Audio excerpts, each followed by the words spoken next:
Welcome to the Plume and Page. Today's story is 20,000 Leagues Under the Sea by Jules Verne. Chapter 44. In latitude 47 degrees 24 and longitude 17 degrees 28. In consequence of the storm, we had been thrown eastward once more. All hope of escape on the shores of New York or St. Lawrence had faded away. And poor Ned, in despair, had isolated himself like Captain Nemo. Conseil and I, however, never left each other. I said that the Nautilus had gone aside to the east. I should have said, to be more exact, the northeast. For some days it wandered first on the surface and then beneath it, amid those fogs so dreaded by sailors. What accidents are due to these thick fogs? What shocks up these reefs when the wind drowns the breaking of the waves? What collisions between vessels in spite of their warning lights, whistles, and alarm bells? And the bottom of these seas look like a field of battle, where still lie all the conquered of the ocean, some old and already encrusted, others fresh and reflecting from their iron bands and copper plates the brilliancy of our lantern. On the 15th of May we were at the extreme south of the bank of Newfoundland. This bank consists of alluvia, or large heaps of organic matter, brought either from the equator by the Gulf Stream, or from the North Pole by the countercurrent of cold water which skirts the American coast. There also are heaped up those erratic blocks which are carried along by the broken ice, and close by a vast charnel house of mollusks, which perish here by millions. The depths of the sea is not great at Newfoundland, not more than some hundreds of fathoms. But towards the south is a depression of 1,500 fathoms. There the Gulf Stream widens. It loosens some of its speed and some of its temperature, but it becomes a sea. It was on the 17th of May, about 500 miles from Heart's Content, at a depth of more than 1,400 fathoms, that I saw the electric cable lying on the bottom. Conseil, to whom I had not mentioned it, thought at first that it was a gigantic sea serpent, but I undeceived the worthy fellow, and by way of consolation related several particulars in the laying of this cable. The first one was laid in the years 1857 and 1858, but, after transmitting about 400 telegrams, would not act any longer. In 1863 the engineers constructed another one, measuring 2,000 miles in length, and weighing 4,500 tons, which was embarked on the Great Eastern. This attempt also failed. On the 25th of May, the Nautilus, being at a depth of more than 1,918 fathoms, was on the precise spot where the rupture occurred which ruined the enterprise. It was within 638 miles of the coast of Ireland, and at 2:30 in the afternoon they discovered that communication with Europe had ceased. The electricians on board resolved to cut the cable before finishing it up, and at 11 o'clock at night they had recovered the damaged part. They made another point and spliced it, and it was once more submerged. But some days after it broke again, and in the depths of the ocean could not be recaptured. The Americans, however, were not discouraged. Cyrus Field, the bold promoter of the enterprise, as he had sunk all his own fortune, set a new subscription on foot, which was at once answered, and another cable was constructed on better principles. The bundles of conducting wires were each enveloped in gutta percha, and protected by a wadding of hemp contained in a metallic covering. The Great Eastern sailed on the 13th of July, 1866. The operation worked well, but one incident occurred. Several times in unrolling the cable they observed that nails had recently been forced into it, evidently with the motive of destroying it. Captain Anderson, the officers, and engineers consulted together, and had it posted up that, if the offender was surprised on board, he would be thrown without further trial into the sea. From that time the criminal attempt was never repeated. On the 23rd of July, the Great Eastern was not more than 500 miles from Newfoundland, when they telegraphed from Ireland the news of the armistice concluded between Prussia and Austria after Sadowa. On the 27th, in the midst of heavy fogs, they reached the port of Heart's Content.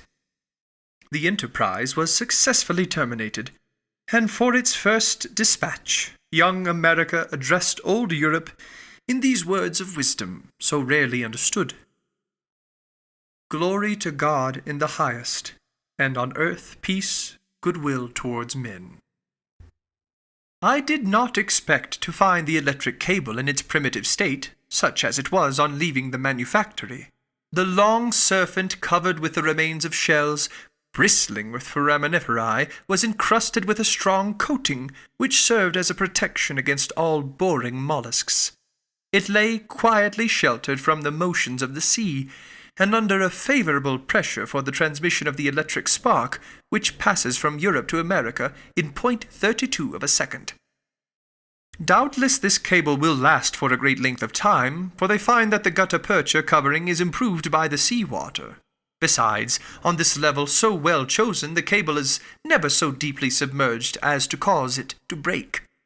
The Nautilus followed it to the lowest depth, which was more than 2,212 fathoms, and there it lay without any anchorage. And then we reached the spot where the accident had taken place in 1863. The bottom of the ocean then formed a valley about 100 miles broad, in which Mont Blanc might have been placed without its summit appearing above the waves. This valley is closed at the east by a perpendicular wall more than 2,000 yards high. We arrived there on the 28th of May, and the Nautilus was then not more 120 miles from Ireland. Was Captain Nemo going to land on the British Isles? No. To my great surprise, he made for the south, once more coming back towards European seas. In rounding the Emerald Isle, for one instant I caught sight of Cape Clear, and the light which guides the thousands of vessels leaving Glasgow or Liverpool. An important question then arose in my mind. Did the Nautilus dare entangle itself in the Manche? Ned Land, who had reappeared since we had been nearing land, did not cease to question me. How could I answer? Captain Nemo remained invisible. After having shown the Canadian a glimpse of American shores, was he going to show me the coast of France?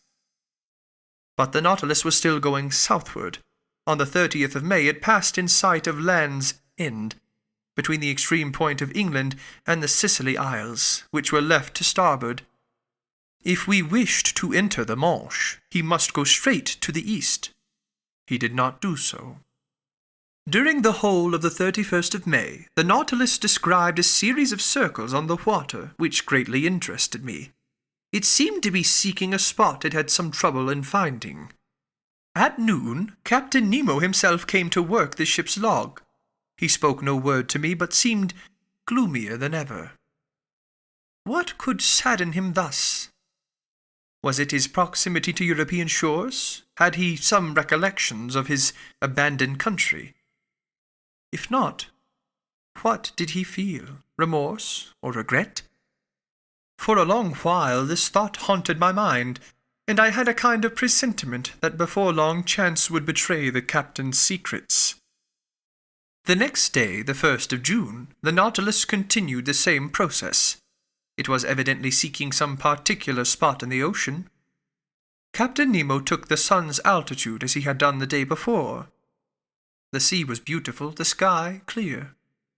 About 8 miles to the east, a large steam vessel could be discerned on the horizon. No flag fluttered from its mast, and I could not discover its nationality. Some minutes before the sun passed the meridian, Captain Nemo took his sextant and watched with great attention. The perfect rest of the water greatly helped the operation. The Nautilus was motionless. It neither rolled nor pitched. I was on the platform when the altitude was taken, and the captain pronounced these words. "It is here." He turned and went below. Had he seen the vessel, which was changing its course and seemed to be nearing us? I could not tell. I returned to the saloon. The panels closed. I heard the hissing of the water in the reservoirs. The Nautilus began to sink, following a vertical line, for its screw communicated no motion to it. Some minutes later, it stopped at a depth of more than 420 fathoms, resting on the ground. The luminous ceiling was darkened, then the panels were opened, and through the glass I saw the sea, brilliantly illuminated by the rays of our lantern for at least half a mile round us. I looked to the port side and saw nothing but an immensity of quiet waters, but to starboard on the bottom appeared a large protuberance, which at once attracted my attention. One would have thought it a ruin buried under a coating of white shells, much resembling a covering of snow. Upon examining the mass attentively, I could recognize the ever-thickening form of a vessel bare of its masts, which must have sunk. It certainly belonged to past times. This wreck, to be thus encrusted with the lime of the water, must already be able to count many years past at the bottom of the ocean. What was this vessel? Why did the Nautilus visit its tomb? Could it have been aught but a shipwreck which had drawn it under the water? I knew not what to think. When near me, in a slow voice, I heard Captain Nemo say, "At one time, this ship was called the Marseillaise. It carried 74 guns and was launched in 1762. In 1778, the 13th of August, commanded by Le Peuple-Vitriol, it fought boldly against the Preston. In 1779, on the 4th of July, it was at the taking of Grenada, with the squadron of Admiral Estaing. In 1781, on the 5th of September, it took part in the Battle of Comte de Grasse in Chesapeake Bay. In 1794, the French Republic changed its name. On the 16th of April in the same year, it joined the squadron of Villars-Joyeuse at Brest, being entrusted with the escort of a cargo of corn coming from America, under the command of Admiral Van Stabel. On the 11th and 12th prairial of the second year, this squadron fell in with an English vessel. Sir, today is the 13th prairial, the 1st of June, 1868. It is now 74 years ago, day for day, on this very spot, in latitude 47 degrees 24, longitude 17 degrees 28, that this vessel, after fighting heroically, losing its 3 masts with the water in its hold, and the 3rd of its crew disabled, preferred sinking with its 356 sailors to surrendering, and, nailing its colors to the poop, disappeared under the waves to the cry of "Long live the Republic!" "The Avenger!" I exclaimed.